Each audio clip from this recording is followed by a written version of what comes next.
sekolah. 45% siswa laki-laki menyebutkan bahwa guru atau petugas sekolah merupakan pelaku kekerasan. Nah, untung nih, ini sekolah bukan madrasah. Jadi untung Pak Samsudin. Ini bukan di madrasah Pak Samsudin, ini di sekolah. 50% anak melaporkan mengalami bullying di sekolah.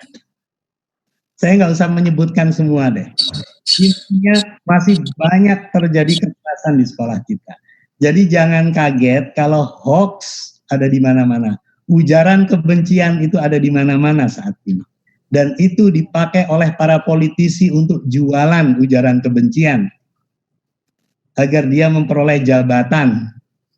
Kalau udah nyerang orang, nyerang pejabat, pejabatnya takut buka borok-boroknya, ya pastilah jabatan biar diam.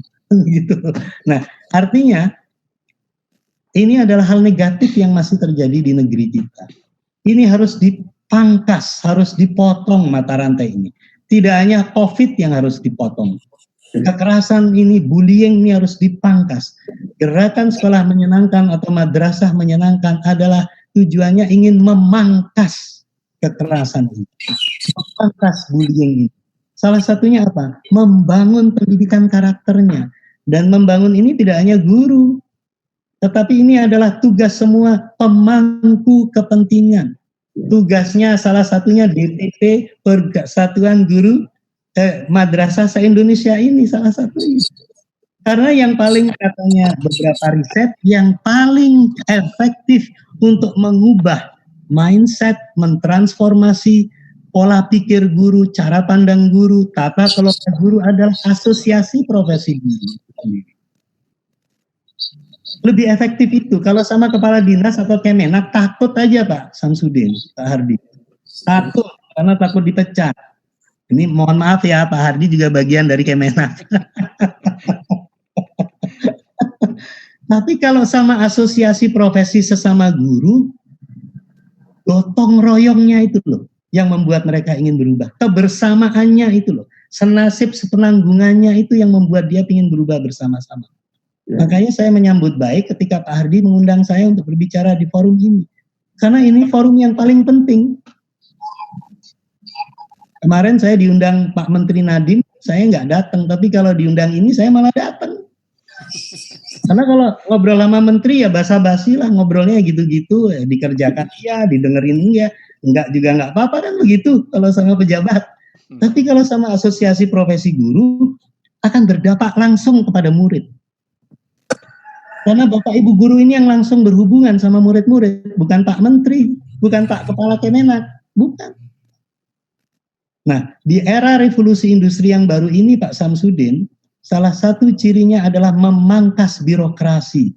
Negara yang maju, masyarakat yang akan maju, itu adalah ketika budaya birokrasinya dipangkas. Karena apa? Karena era internet ini sudah memangkas budaya birokrasi. Semua serba terbuka, Pak.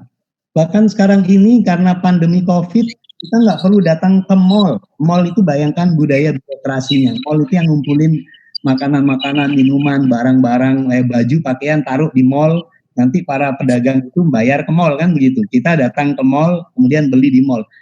Mall selalu dapat keuntungan dari situ. Sekarang kita bisa beli langsung ke penjual sayur, tanpa harus ke hipermarket. Harganya lebih murah, Pak. Gara-gara online ini saya bisa makan, ini kemarin saya beli rajungan sama beli lobster, Pak. Itu harganya 1/5 kalinya di rumah makan, Pak. Lobster itu satu yang besar di rumah makan bisa 100.000, saya dapat cuma 30.000, Pak. 1/3 lah, 1/4 dari rumah makan. Nah, budaya non-birokrasi ini akan mengefisienkan segala aktivitas. Perubahan yang paling cepat itu adalah perubahan yang terjadi di Bapak Ibu guru, bukan di kurikulum, bukan di kementerian, bukan. Lama perubahan di sana itu. Tadi Pak Samsudin udah bilang, kita sudah punya KTSP, kurikulum satuan sekolah atau madrasah. Kita punya kurikulum 2013. Tapi perubahannya apakah langsung terjadi? Tidak, Pak. Bahkan riset dari World Bank mengatakan 2013, kurikulum baru itu, 2013, sekarang di riset lagi, sudah 5 tahun ya Pak ya, itu hasilnya tidak lebih baik dari KTSP yang 2006. Bahkan World Bank itu mengatakan bahwa guru yang bersertifikat kurikulum 2013, cara mengajar dan kualitas mengajarnya tidak berbeda dengan guru-guru yang belum bersertifikat. Itu riset World Bank. Riset juga dari lembaga TIMSS. TIMSS itu Trends in Mathematics and Science Study. Ranking kita berapa Pak? 2 dari bawah Pak. Tidak perlu saya sebutkan. Padahal ratusan triliun sudah habis. Maka dari itu, gerakan sekolah menyenangkan itu justru malah ingin membangun wadah bagi Bapak Ibu guru untuk melakukan apa? Bertukar praktek baiknya masing-masing di sana. Bagi Ibu, Bapak yang sudah guru yang sudah menerapkan di sekolah A sukses, tapi guru lain belum sukses, ditukarkan kenapa pengalamannya kok bisa sukses di sekolah A itu. Diberi dong catatan. Nah, catatan itu kalau di dunia maju adalah riset itu sendiri. Jadi catatan itu bukan sesuatu yang biasa. Catatan itu justru adalah temuan riset. Karena itu adalah penemuan baru dari guru yang ada di sekolah A tadi. Belum tentu cara-cara di guru sekolah A itu bisa diterapkan di guru sekolah Z tadi, kata Pak Samsudin.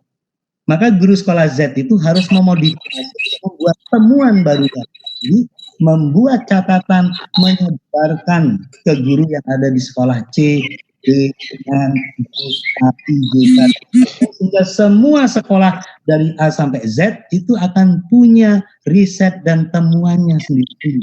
Jadi berdaya guru. Guru bukan lagi objek, guru adalah subjek utama dari proses pendidikan itu sendiri. Murid adalah konsumen utama dari proses pendidikan itu sendiri. Kalau murid itu konsumen, kita itu sebagai pedagang, maka konsumen adalah raja dari proses perdagangan itu. Maka proses pendidikan itu harus bertanya kepada konsumen utamanya, siapa? Murid. Konsumen sekundernya orang tua, keluarga. Tertiernya adalah masyarakat. Makanya salah satu pilar yang ada di gerakan sekolah menyenangkan, keilmuan itu, pengetahuan itu harus terhubung dengan persoalan keluarga dan masyarakat. Maka saya menawarkan bahwa pendidikan, tatanan baru pendidikan di masa depan, baik di era pandemi dan pasca pandemi ini adalah blended learning. Apa itu? Mengintegrasikan pembelajaran tatap muka, online, dan problem solving, praktek problem solving. Karena tidak mungkin anak kita bisa menyelesaikan persoalan sehari-hari jika kurikulumnya tidak meminta anak kita menyelesaikan persoalan itu. Jika kurikulumnya hanya menjawab soal-soal ulangan dan ujian, anak kita mungkin pintar di atas kertas, tetapi tidak bisa menyelesaikan persoalan yang sebenarnya. Maka jangan kaget banyak anak kita lulusan IP-nya 4 atau cum laude, tapi nggak bisa diterima di dunia kerja. Karena dunia kerja itu isinya adalah karakter, isinya adalah perilaku, isinya adalah kemampuan untuk berpikir kritis, kreatif, inovatif. Bukan anak-anak yang isinya hanya bisa mengerjakan soal ujian. Ini yang harus diperhatikan oleh Bapak Ibu Guru. Oke, selanjutnya Lucy. Kurang 5 menit ya, Prof. Oke. Ini sekolah yang ada di luar negeri. Ini saya ngambil sekilas saja. Saya nggak sempat untuk mengambil foto-foto sekolah di anak saya. Coba lihat situasi tempat duduknya. Begitu fleksibel dan santai. Ketika gurunya bertanya, semua berlomba mengacungkan jari untuk menjawab. Apa? Salah satu ciri budaya inovatif adalah berani bertanya, berani salah, tetapi kemudian bertanggung jawab terhadap kesalahannya, tetapi dengan perilaku-perilaku yang beretika. Saya enggak. Jadi menyenangkan itu harus penuh tantangan, model belajarnya fleksibel, membangun kemandirian dan keingintahuan itu, curious itu. Nah, Selanjutnya Besi. Saya ingin menyampaikan hasil